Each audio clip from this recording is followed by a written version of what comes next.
नमस्कार मित्रों, मैं ममता वाजपेयी भोपाल से मेरी हरी भरी छत पर आपका स्वागत है। लीजिए, मैं फिर हाजिर हूँ नए वीडियो और नई जानकारी के साथ, गार्डन के नए ओवरव्यू के साथ। भी बहुत सारी फ्रूटिंग हो रही है और जब हम बागवानी करते हैं तो बागवानी की आत्मा होती है मिट्टी, जान होती है मिट्टी, प्राण होती है मिट्टी।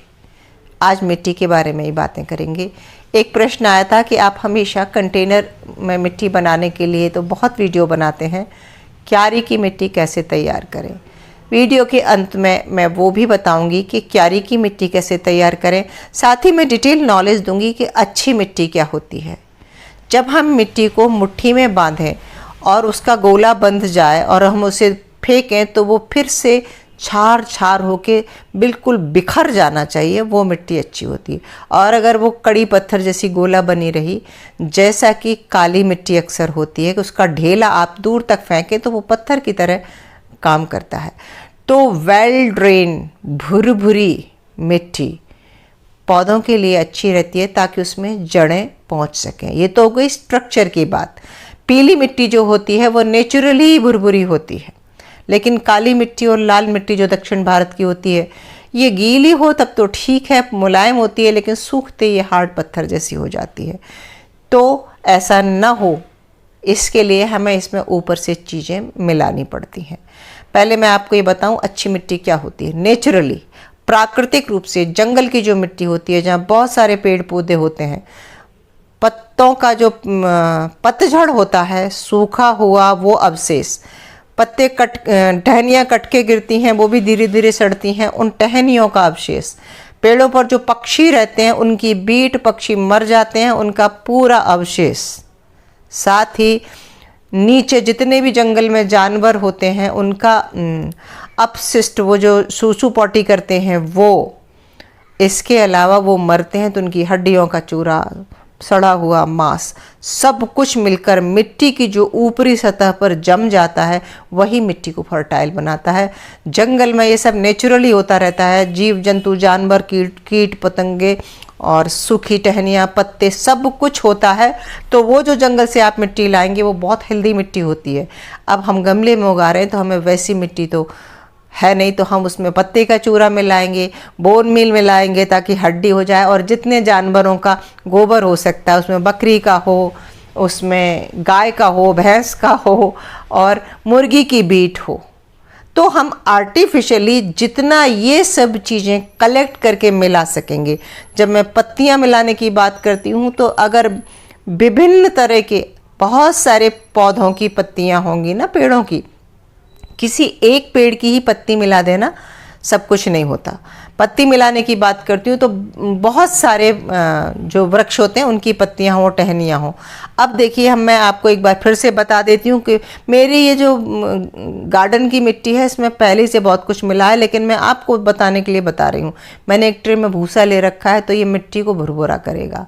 ये देखिए, मैंने 2 प्लेट में मिट्टी भर रखी है, कोई विशेष नाप नहीं होता। मिट्टी अगर 3 पार्ट है तो उसका चौथा पार्ट खाद होना चाहिए। ये एक अनुपात अच्छा अनुपात है। कुछ स्थिति में हम 40% भी, 50% भी गोबर का खाद ले लेते हैं। पहली बार अगर मिट्टी बहुत बेजान है तो उसमें 50% लें। अब मेरी तो ये क्यारी की मिट्टी है, पहले ही से बहुत अच्छी है, तो देखिए मैंने कितना सारा इसमें धान की भूसी मिला ली। ये हल्की हो जाएगी, इसमें जड़ें आसानी से जा सकेंगी। आपके पास धान की भूसी नहीं है तो चिंता न करें, पत्तियों का चूरा, गार्डन का गार्बेज, ये 1 प्लेट मैंने वर्मी कंपोस्ट मिलाई। जिसके पास जो उपलब्ध हो, गोबर की खाद भी चलेगी, लैंड की खाद भी चलेगी, वर्मी कंपोस्ट भी चलेगी। और ये मैंने थोड़ी सी राख डाली और थोड़ी सी नीम की खली। नीम की खली क्या करेगी? फंगस जनित रोगों को रोकती है। जंगल में तो क्या होता है, विभिन्न तरह के पौधे होते हैं, उसमें कुछ औषधीय पौधे होते हैं, उनकी टहनियाँ, छाल, उनके फल सड़ते हैं, गिरते हैं। तो जंगल की जो मिट्टी होती है वो सर्वोत्तम होती है।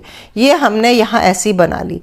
खेत की मिट्टी की बात करेंगे, जो मुझसे ये प्रश्न आया था कि क्यारी की मिट्टी कैसे बनाएं, तो हम खेत के साथ ये सारा प्रयोग नहीं कर सकते। हमारे खेत की मिट्टी जैसी भी है वैसी ही हमें स्वीकार करनी पड़ेगी और हम उसमें सिर्फ और सिर्फ खाद डाल सकते हैं। और वो खाद हम कैसी डालेंगे देखिए। आप सोच लीजिए ये क्यारी है, ये हमने मिट्टी का ढेर हमारे छत के एक कोने में रख रखा है, और आप ये मान लीजिए कि ये खेत तो नहीं है, लेकिन हाँ आपके घर के आगे बना हुआ ज़मीन में गार्डन है और ये क्यारी है। तो ये मिट्टी अगर आप बाहर से ला सकते हैं तो बहुत अच्छी बात है, नहीं तो ये काली मिट्टी है तो थोड़ी सी रेत मिला सकते हैं इसमें। मैं भी इसमें रेत मिलाकर नहीं दिखाऊंगी क्योंकि मेरे मिट्टी में रेत भुरभुरी मिट्टी है, मेरी चिकटी नहीं है, पर आप थोड़ी रेत मिलाएंगे। खेत में क्यारी में आप अगर कर रहे हैं तो मान लो रेत नहीं भी है तो बस ऐसी गुड़ाई कर दें।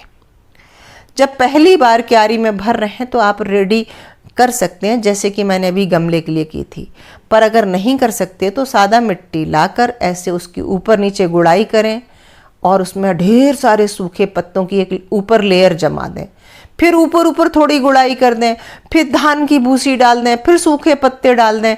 तो अगर आप साल दर साल ये करेंगे तो मिट्टी उपजाऊ हो जाएगी। और कुछ नहीं तो जो भी खाद है, बस जैसे हम गेहूँ वेहूँ छिड़कते हैं ना, वैसे मेरे पास वर्मी कंपोस्ट है, आपके पास गोबर की खाद हो, बकरी की मेमनी की खाद हो, किचन कंपोस्ट हो, लेकिन खाली केवल किचन से नहीं चलेगा, सब मिला के डालेंगे तो बहुत अच्छा है। गोबर की खाद ज़रूरी है क्योंकि उसमें नाइट्रोजन होता है। तो अच्छी हेल्दी मिट्टी अगर बनाना है तो जितने पोषक तत्व पहुंचा सके, देखिए मैं छिड़क रही हूँ, बस ऊपर की 4-5 इंच गहराई तक ही गोबर खाद चाहिए। जबकि गमले में हम क्या कर रहे थे कि पूरी मिट्टी में हमने गोबर की खाद मिलाई थी और नीचे तक गोबर की खाद थी। इसमें क्यों नहीं डाल रहे? क्योंकि इसमें नीचे मिट्टी के लिए अथाह जगह है, ऊपर ऊपर जड़ें फैलेंगी और मिट्टी नीचे, फिर वो नीचे जाएंगी और नीचे उनको मिट्टी के लिए कोई रोक नहीं है। गमले में तो नीचे जाके गमला आ जाएगा और वो पत्थर आ जाएगा या सीमेंट आ जाएगी तो ग्रोथ रुक जाएगी, लेकिन मिट्टी के साथ ऐसा नहीं है। पौधा जितना नीचे जाना चाहे जा सकता है, लेकिन एक शर्त तो है, आप क्यारी की भी मिट्टी तैयार कर रहे हैं तो वो भुरभुरी मुलायम रहेगी तो ही गार्डन अच्छा होगा। हार्ड मिट्टी में, चाहे वो खेत की हो, चाहे क्यारी की हो, चाहे फिर वो गमले की हो, अच्छी फसल नहीं होती। और मुलायम कैसे बनाना है मिट्टी को, ये बात मैं आपको बहुत बार बता चुकी हूँ। तो जो किसान घास काटता है, निदाई गुड़ाई करता है, वो सब खेत में डाल देता है। और खेत में बड़े पैमाने पर, आपको पता है, सन की खेती और ढीका माली सन की खेती और ढैंचा एक होता है, उसकी फसल बो देते हैं और फिर हल से प्लाऊ करके रोटावेटर से चला के वो सारा हरा चारा उसी में मिट्टी में जितना घास होता है जाने देते हैं, तो ऑर्गेनिक मटेरियल मिल जाता है और साल दर साल ये करने से मिट्टी भुरभुरी हो जाती है। तो अब आपने सीख लिया कि आप गमले में बना रहे हैं तब तो बहुत आसान है, आप ये सब जो चीज़ें मैंने बताई मिला के बना सकते हैं। और अगर नीचे ज़मीन में क्यारी है तो उसकी ऊपर की 4 इंच की लेयर, 5 इंच की लेयर आप मैनेज कर लेंगे तो आपका बगीचा अच्छा हो जाएगा। मुझे लगता है कि आपको समझ आ गया होगा, और वीडियो अच्छा लगा हो तो लाइक करें, शेयर करें, सब्सक्राइब तो मुझे कर ही लें। मिलते हैं अगले वीडियो में फिर किसी नए विषय के साथ। तब तक के लिए नमस्कार।